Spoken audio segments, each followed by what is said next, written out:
हजारों वर्ष पुराने इस प्रयाग नामक नगर के आध्यात्मिक और धार्मिक महत्व से बादशाह अकबर इतने प्रभावित हुए कि उन्होंने यहाँ एक नया शहर ही बसा दिया और उसका नाम रखा इलाहाबाद, जो वक्त के साथ साथ बन गया इलाहाबाद।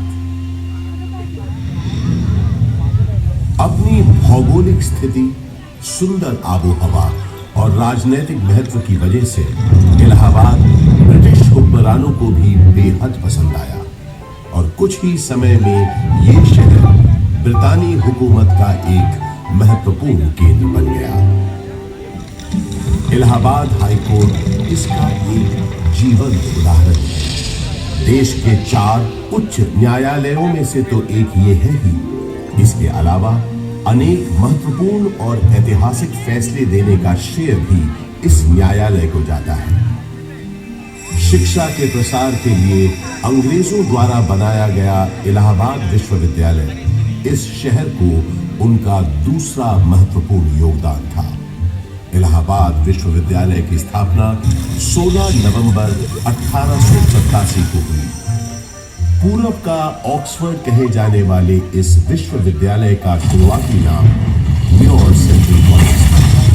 यहाँ का विजयनगर हॉल और 7 खंडी मीनारें इतनी सुंदर और आकर्षक है कि आते जाते लोगों की निगाहें बरबस अपनी ओर खींच लेती है।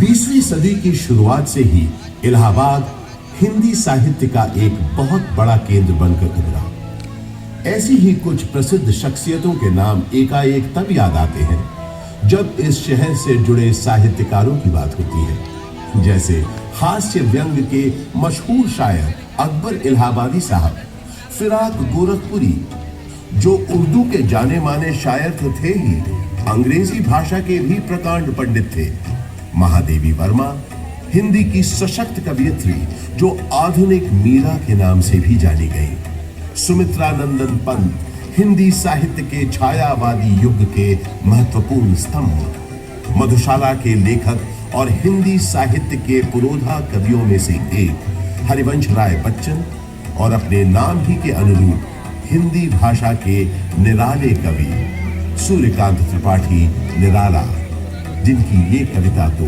अद्भुत है। देखा मैंने उसे इलाहाबाद के पथ पर, वो तोड़ती पत्थर, चढ़ रही थी धूप गर्मियों के दिन, दिवा का तमतमाता रूप, उठी झुलसाती हुई लू, रुई जों जलती हुई भू, गर्द चिंगी छा गई, प्राय रही दोपहर। वो तोड़ती पत्थर, देखा मैंने उसे इलाहाबाद के पथ पर, देखा मैंने उसे इलाहाबाद के पथ पर।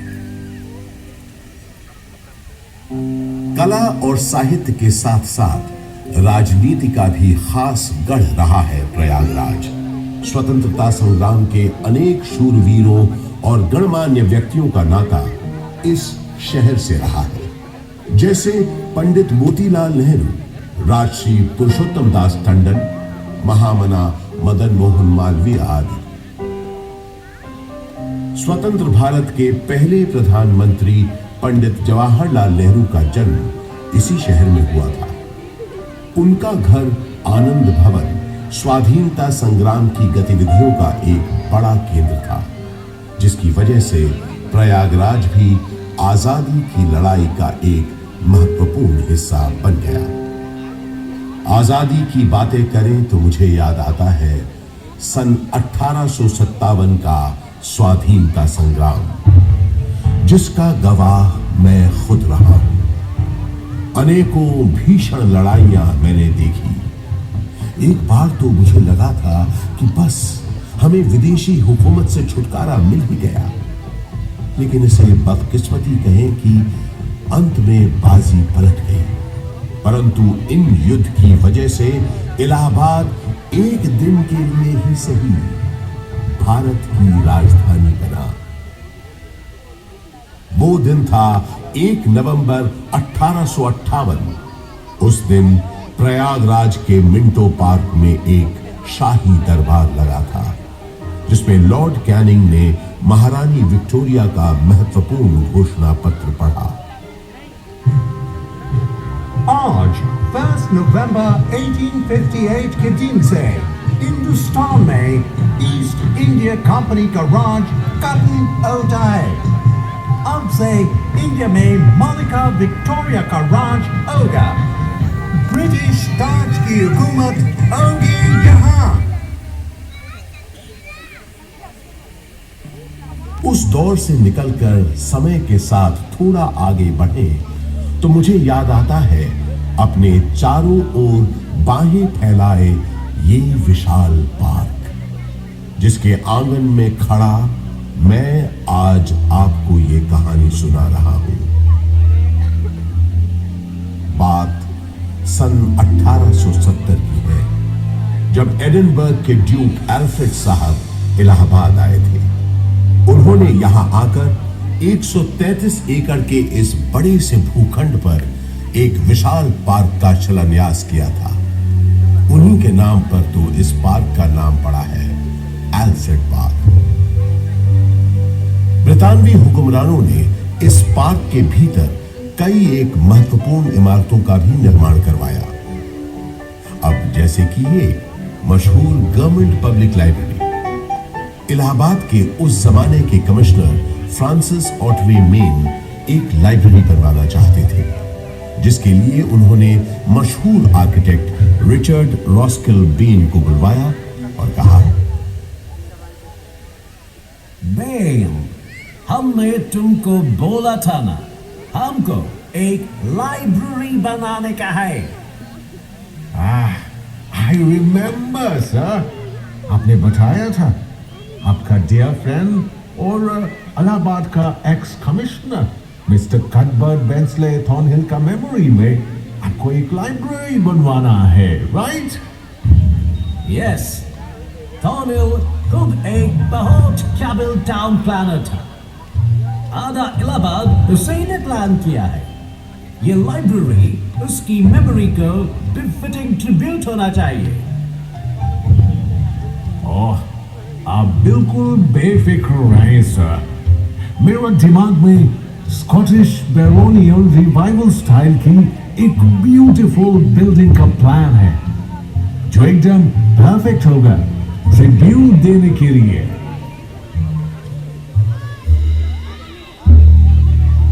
वादे के मुताबिक श्रीमान बेन ने एक बहुत ही खूबसूरत इमारत बनाई, जिसे उस जमाने में थॉर्नहिल मेन मेमोरियल के नाम से जाना जाता था। और आज हम इस शानदार इमारत को गवर्नमेंट पब्लिक लाइब्रेरी के नाम से जानते हैं। यहाँ इस लाइब्रेरी में लगभग 1.25 लाख से भी ज्यादा किताबें और अन्य ऐतिहासिक दस्तावेज मौजूद हैं। पूरे उत्तर प्रदेश में सबसे बड़ी लाइब्रेरी यही है। विक्टोरिया मेमोरियल कोलकाता में है, ये तो सब जानते हैं, लेकिन उससे थोड़ा छोटा मगर बेहद सुंदर विक्टोरिया मेमोरियल यहाँ प्रयागराज में भी मौजूद है। ये बात बहुत कम लोग जानते हैं। इसी पार्क के अंदर महारानी विक्टोरिया की याद में बनी सफेद संगमरमर की इस न्यू गोथिक शैली की छतरी या कैनोपी का निर्माण सन 1905 में हुआ था, और इसी कैनोपी में उनकी 7.5 फुट ऊंची मूर्ति का अनावरण अगले साल 1906 में हुआ। आजकल वो मूर्ति लखनऊ म्यूजियम में रखी है। इसी विक्टोरिया मेमोरियल के बगल में अंग्रेजों ने एक बैंड स्टैंड भी बनवाया। उस जमाने में ब्रिटिश सरकार की ज्यादातर जलसे और दावतें इसी पार्क में हुआ करती थी। उन कार्यक्रमों के दौरान यहाँ पुलिस बैंड बजाने का रिवाज था। इस संगीत का आनंद अंग्रेजों के साथ साथ कुछ रईस और रसूखदार इलाहाबादी भी लेते थे। ऐसा माना जाता है कि ये बैंड स्टैंड अंग्रेजों को एक बंगाली सज्जन बाबू नीलकमल मित्रा ने भेंट किया था।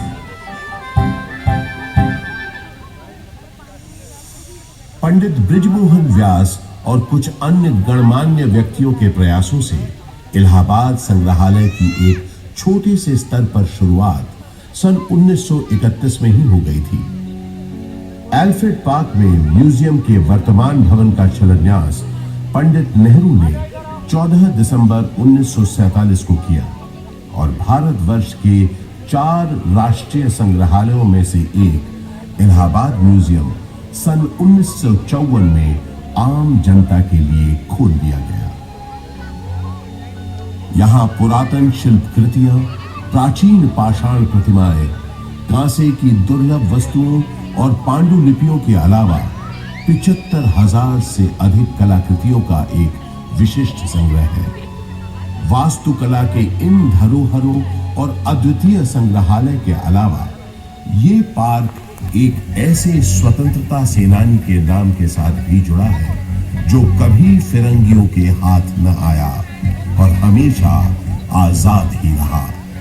वो महान स्वतंत्रता सेनानी थे चंद्रशेखर आजाद। भारत के स्वतंत्रता संग्राम में इनका अभूतपूर्व योगदान रहा है। मशहूर क्रांतिकारी दल हिंदुस्तान रिपब्लिक एसोसिएशन को हिंदुस्तान सोशलिस्ट रिपब्लिक एसोसिएशन के नाम से न सिर्फ उन्होंने पुनर्गठित किया बल्कि भगत सिंह, राम प्रसाद बिस्मिल, अशफाक उल्लाह खान जैसे अनेक क्रांतिकारियों को उसमें शामिल भी किया। सन 1931 में चंद्रशेखर आजाद एक खुफिया और बेहद महत्वपूर्ण काम के लिए इलाहाबाद आए और 27 फरवरी के दिन उन्होंने अपनी पार्टी के एक सदस्य सुखदेव राज से इसी एल्फ्रेड पार्क में गुप्त मीटिंग की योजना बनाई। किसी भेदिए ने यह सूचना British police officer mister Nott Bower को दे दी। Hello, CID in charge Nott Bower this side. DSP Thakur Vishweshwar Singh से बात कराओ, अर्जेंट मैटर है। सलाम साहब, DSP सिंह बोलता हूँ। सही, 30 आर्म सिपाही लेकर एल्फ्रेड पार्क के पास मिलो फौरन। आपका मतलब कंपनी का? यस, कंपनी बाग। क्वेश्चंस पूछ के टाइम मत वेस्ट करो, जल्दी करो। इस गद्दारी से बेखबर आजाद कंपनी बाग पहुंच चुके थे और पार्क में छुपे हुए थे। सुखदेव राज भी इलाहाबाद में अपने छुपने के ठिकाने से निकलकर उनसे मिलने तयशुदा जगह पर पहुंच गए। आजाद कहीं दिख नहीं रहे थे। सुखदेव ने उन्हें ढूंढना शुरू किया और आखिर वो दोनों मिल गए। गुरुजी, गुरुजी, गुरुजी। सुखदेव, किसी ने तुम्हारा पीछा तो नहीं किया? आप निश्चित रहे गुरुजी, मैंने यहाँ आते वक्त पूरी सावधानी बरती है। शाबाश सुखदेव, शाबाश। मैंने तुम्हें यहाँ बहुत जरूरी मंत्रणा के लिए बुलाया है। जी बताइए। मैं चाहता हूँ कि तुम और तुम्हारे 4-5 विश्वास पात्र साथी। आजाद और सुखदेव की बातचीत शुरू हुए ज्यादा देर नहीं हुई थी कि नॉट बावर 30 राइफलधारी सिपाहियों के साथ यहां पहुंच गया। Mister Chandrashekhar Tiwari, you have been surrounded by police. तुम्हें पुलिस ने घेर लिया है। तुम आज यहां से बचकर नहीं जा पाओगे। Surrender yourself. सुखदेव, तुम निकलो फौरन। नहीं गुरुजी, मैं आपको अकेला छोड़कर नहीं जाऊंगा। बहस मत करो, जाओ, ये मेरा आदेश है, जाओ। पर आप, जब तक मेरे पास मेरी बमतुल बुखारा है, मेरा कोई बाल भी बाका नहीं कर सकता। अब जल्दी जाओ यहां से, और जब तक मेरा अगला संदेश न मिले तब तक चौकन्ने रहना, संभल कर रहना सुखदेव। अब जाओ यहां से, तब तक मैं इनको रोकता हूं। पल भर में नॉट बावर ने आजाद पर गोलियां बरसानी शुरू कर दी। आजाद यहीं बगल में जामुन के पेड़ के पीछे छुपे पुलिस का मुकाबला कर रहे थे। जख्मी होने के बावजूद उस दिन उनकी गोलियों से नॉट बावर और DSP सिंह दोनों के पास गिनती की गोलियां थी, जबकि पुलिस के पास न गोलियों की कमी थी न बंदूकों की। फिर भी आजाद उनसे अपने पास बची आखिरी गोली तक लोहा लेते रहे। आजाद ने प्रण लिया था कि वो हमेशा आजाद रहेंगे। उन्होंने अपना प्रण निभाया और वो हमेशा आजाद ही रहे। उन्होंने अपने पास बची आखिरी गोली से अपने प्राण न्यौछावर कर अपनी प्यारी मातृभूमि के लिए आत्म बलिदान दे दिया। स्वतंत्र भारत का सपना अपने दिल में लिए वो शहीद तो हो गए, लेकिन हिम्मत और बहादुरी की मिसाल चंद्रशेखर आजाद हमारे दिलों में हमेशा के लिए अमर हो गए। आज हमारा भारत देश एक स्वतंत्र देश है, तो उसका श्रेय शहीद आजम चंद्रशेखर आजाद जैसे लोगों के उत्सर्ग को, उनकी शहादत को जाता है, जिन्होंने अपनी जान से भी ज्यादा प्यारी मातृभूमि के लिए हंसते हंसते अपने प्राणों की आहुति दे दी।